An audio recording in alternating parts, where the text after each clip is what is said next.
সাবেক প্রধানমন্ত্রী শেখ হাসিনা ও তার পরিবারের বিরুদ্ধে দুর্নীতির অভিযোগে বাংলাদেশ সহ 7টি দেশে তদন্ত শুরু হয়েছে। বাংলাদেশের দুর্নীতি দমন কমিশন এবং Bangladesh financial intelligence unit BFIU এই তদন্তের নেতৃত্ব দিচ্ছে। তদন্তের আওতায় যুক্তরাজ্য, যুক্তরাষ্ট্র, মালয়েশিয়া, সিঙ্গাপুর, হংকং এবং কেম্যান দ্বীপপুঞ্জ অন্তর্ভুক্ত রয়েছে। প্রাথমিক তদন্তে জানা গেছে, শেখ হাসিনা ও তার পরিবারের সদস্যরা প্রায় 1,21,000 কোটি টাকা আত্মসাৎ ও পাচারের সঙ্গে জড়িত। এর মধ্যে দেশে প্রায় 2,000 কোটি টাকার সম্পদ জব্দ করা হয়েছে। বিদেশে প্রকল্পের নামে 1,19,000 কোটি টাকা পাচারের অভিযোগ রয়েছে।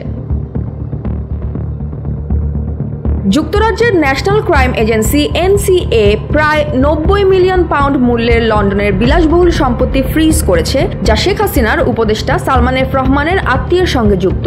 এই সম্পত্তিগুলোর মধ্যে বেশ কিছু সম্পত্তি গ্রোসভেনর স্কয়ার এবং গ্রেশাম গার্ডেন্সে অবস্থিত।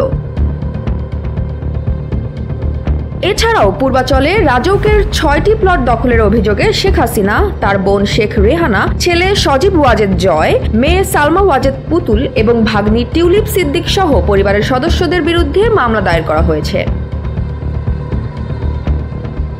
রূপপুর পারমাণবিক প্রকল্পে প্রায় $5 বিলিয়ন আত্মসাতের অভিযোগে তদন্ত চলছে। এই প্রকল্পটি রাশিয়ার রাষ্ট্রায়ত্ত প্রতিষ্ঠান রোসাটমের সহায়তায় বাস্তবায়িত হয়েছে। তদন্তে পাওয়া গেছে, প্রকল্পের অর্থ মালয়েশিয়ার অফশোর অ্যাকাউন্টে পাচার করা হয়েছে। ব্রিটিশ MP এবং শেখ হাসিনার ভাগ্নি টিউলিপ সিদ্দিকের বিরুদ্ধে যুক্তরাজ্যে তদন্ত চলছে। তিনি যুক্তরাজ্যের অর্থ মন্ত্রণালয়ে দুর্নীতি বিরোধী মন্ত্রীর দায়িত্বে ছিলেন, তবে অভিযোগের মুখে পদত্যাগ করেছেন। তদন্তে তার লন্ডনের একটি ফ্ল্যাটের সঙ্গে রূপপুর প্রকল্পের অর্থের সংযোগ পাওয়া গেছে। বাংলাদেশের কেন্দ্রীয় ব্যাংক 3টি আন্তর্জাতিক অডিট প্রতিষ্ঠানকে নিয়োগ দিয়েছে, যারা দেশের ব্যাংকিং খাতে $17 বিলিয়ন আত্মসাতের তদন্ত করছে। এই তদন্তে শেখ হাসিনা ও তার পরিবারের সদস্যদের সম্পৃক্ততা খতিয়ে দেখা হচ্ছে।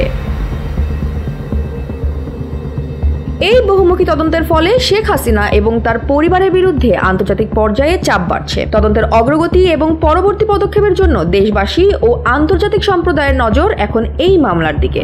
Jaya Hasan, NPB news.